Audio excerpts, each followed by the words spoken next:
Mendapatkan serangan balik mulai dari teror psikis, somasi, hingga dilaporkan polisi, nyatanya Marcel Radival sang pesulap merah yang getol membongkar praktik perdukunan di tanah air tetap saja. Karirnya makin moncer.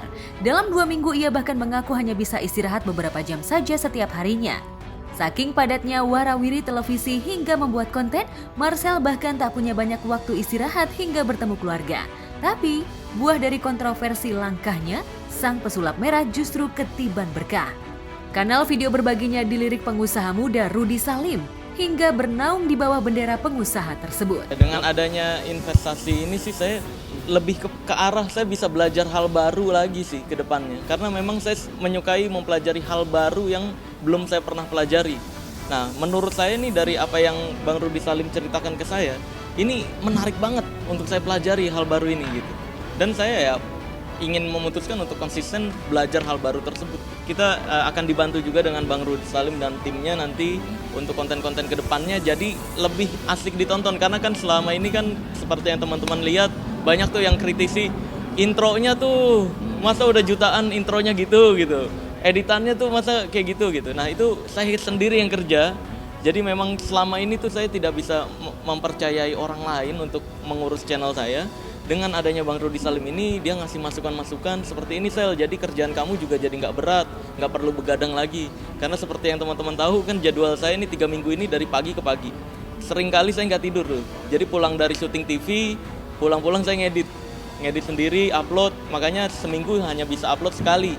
Nah, Bang Rudy Salim menawarkan, Sel, biar edukasinya ini nggak berhenti dan semakin banyak daya tarik masyarakat, mendingan kita upload lebih sering lagi agar masyarakat juga semakin terluaskan nih gitu. Karena kan selama ini kebanyakan kayak saya upload satu video terus dipotong-potong sama orang, di-reupload di media-media lain kan.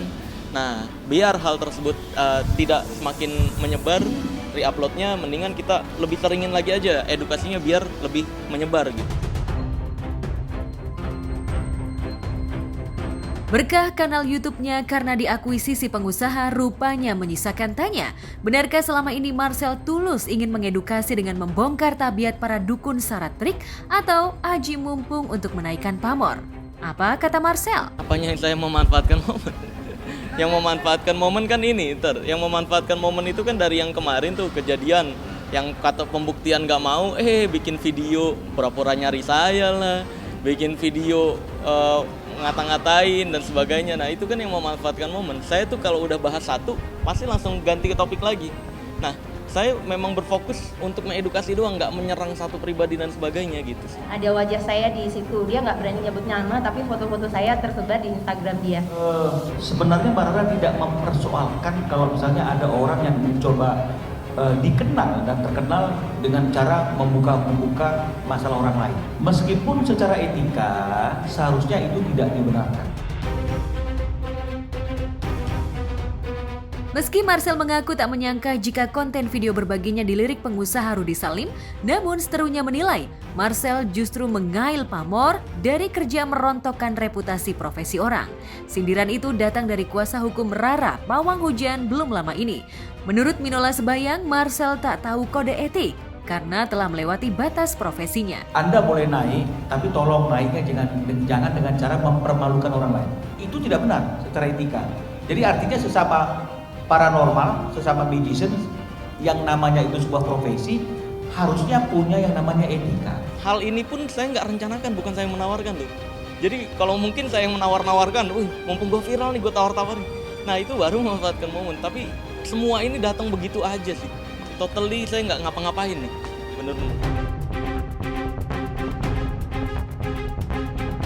Marcel sendiri dalam setiap aksinya memang tak pernah lepas dari jepretan kamera. Bahkan sejumlah pernyataannya menuai reaksi keras dari para seterunya. Terbaru, ia bahkan disomasi para aktivis Persatuan Debus Banten. Sebagai penjaga tradisi dan kesenian Banten, para pelaku debus tersinggung dengan pernyataan Marcel. Kita selagi susun somasinya, ada ketidakkonsistenan pernyataan dari pesulap merah, maka kami lagi menyusun dengan tim advokasi surat somasi terlebih dahulu sebelum kami melaporkan ke Mabes Polri, Kang. Menurut saya promosi doang mereka tuh, nggak ngefek ke sayanya. Dari kemarin kan laporan juga udah dateng, nggak ngefek, sumpah apa sih?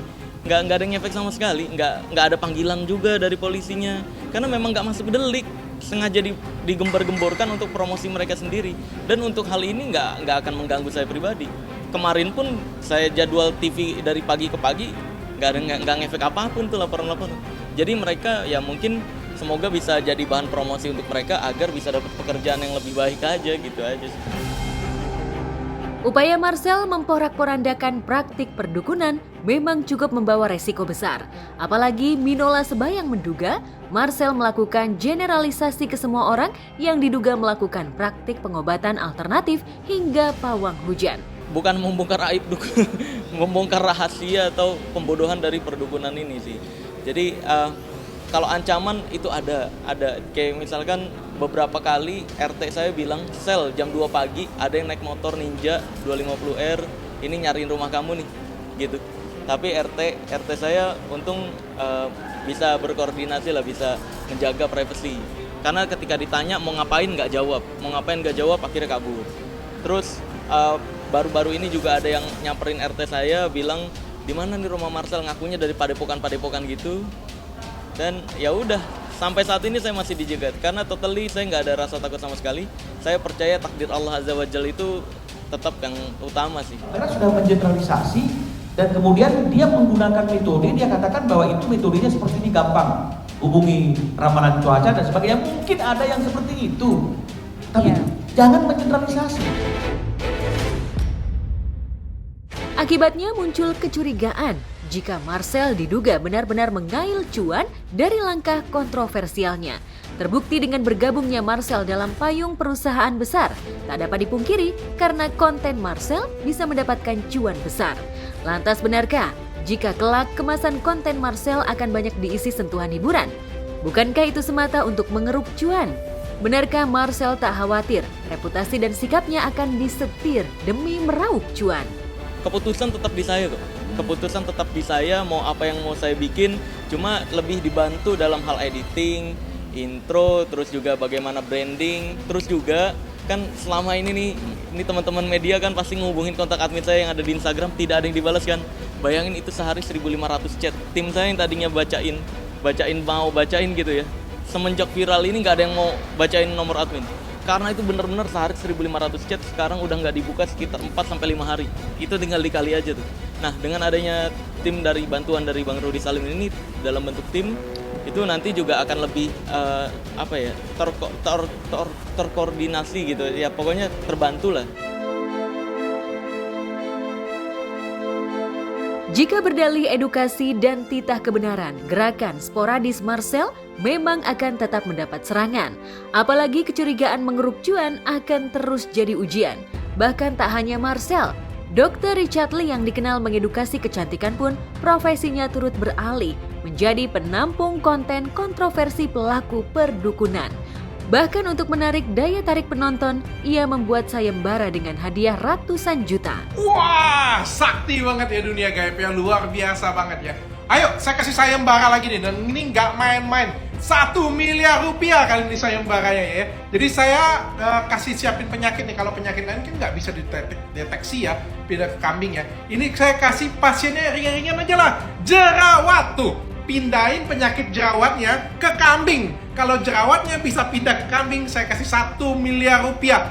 Plus kerja di Athena dengan gaji setiap bulan 100 juta rupiah. Sayembara. Tolong sampein untuk Om Daus ya, sama untuk Jindan, yang terjindan-jindan. Dan juga untuk dukun-dukun yang lainnya ya. Bagi kalian semua yang punya ilmu kebal, ilmu debus, debis, dan punya ilmu al-hikmah yang luar biasa. Ini sayembara ya. Kalian yang kebal dengan pisau bedah saya kasih 100 juta per orang. 100 juta per orang. Jadi kalau kalian ke tempat Densus, kalian nggak dapat duit. Densus yang dapat duit. Ke tempat Dennis nggak dapat duit. Ke tempat saya kasih 100 juta per orang. Tuh, ya. Datang ke tempat saya ya. Jangan ngomong beda lagi ya. Parang yang gede, yang hitam, yang panjang kayak gitu aja bisa kebel. Apalagi pisau bedah saya itu kecil banget kayak gini. Pasti bisa lah. Jangan ngomong beda lagi ya. Please, jangan ngomong beda lagi. Saya tungguin di YouTube, dan sekarang sudah banyak di-share di berbagai YouTube orang, di TikTok orang, bahwa debus Banten disayembarakan seolah-olah begitu. ditantang bahwa debus Banten, silahkan tunjukkan, kan begitu ya. Debus itu apa maksudnya itu? Itu dihargai debus Banten dengan harga 100 juta. Ini kan merendahkan banget. Padahal namanya debus Banten itu tidak bisa dinilai dengan uang. Kita tahu bahwa Banten terkenal dengan debusnya, Banten terkenal dengan ulamanya. Dua budaya dan juga agama itulah yang membawa Banten itu besar. Yang ada di Provinsi Banten sepakat untuk membawa kasus ini ke ranah hukum. Dan alhamdulillah tadi kami sudah diterima di Kabareskrim di Jakarta. Walaupun tadi ada hal-hal administrasi yang perlu kami lengkapi, 2 poin, dan insya Allah hari Kamis akan kami penuhi lagi berkas tersebut begitu. Tapi yang kami pastikan kalau untuk Dr. Richard Lee, kami sudah membuat sebuah laporan dan tadi sudah diterima, dan kami banyak diskusi dengan pihak cyber di Polri dan juga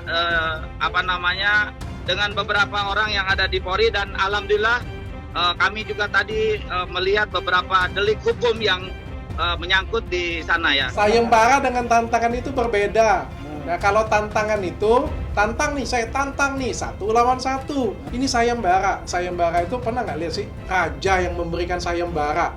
Artinya kalau ada yang bisa ya saya wow dan saya berikan hadiah. Sikap itu bahkan dinilai sebagian orang sebagai pelecehan, hingga ia harus menerima laporan polisi. Lantas benarkah Dr. Richard Lee juga kepincut mencari cuan dari praktik konten perdukunan? Jika semua ahli kepincut hal-hal kontroversial karena tengah hangat diperbincangkan, bukankah mengikuti tren hanya akan merontokkan marwah Dr. Richard sebagai ahli kecantikan? Begitu itu naik, sejujur-jujurnya, saya itu tidak mau menaikkan konten itu karena saya merasa di konten itu tuh nggak ada faedah satupun yang bisa didapetin oleh penonton. Nggak ada satupun unsur edukasi. Tapi ternyata di video itu unsur edukasinya justru paling banyak loh. Kenapa? Karena setelah video itu naik, video itu banyak banget di-stitch orang dan justru dijelaskan oleh banyak gus, banyak kiai, banyak ulama, menjelaskan setiap detail dari awal sampai akhir. Pokoknya stitch-nya tuh nggak putus-putus semuanya dijelasin. Justru edukasinya jadi dapat. Bayangkan, sesuatu hal yang saya anggap nggak berfaedah, justru faedahnya itu jauh lebih besar daripada video edukasi saya yang lain. Sama seperti saya sebagai seorang advokat, ya, saya juga bisa artinya itu melihat ada rekan-rekan advokat lainnya yang mungkin punya cara atau punya opini yang menurut saya itu tidak tepat. Tapi kan bukan berarti saya langsung mempermalukan rekan saya sesama advokat yang mungkin pendapatnya, cara kerjanya itu menurut saya tidak tepat, karena saya mungkin punya cara metode yang lain.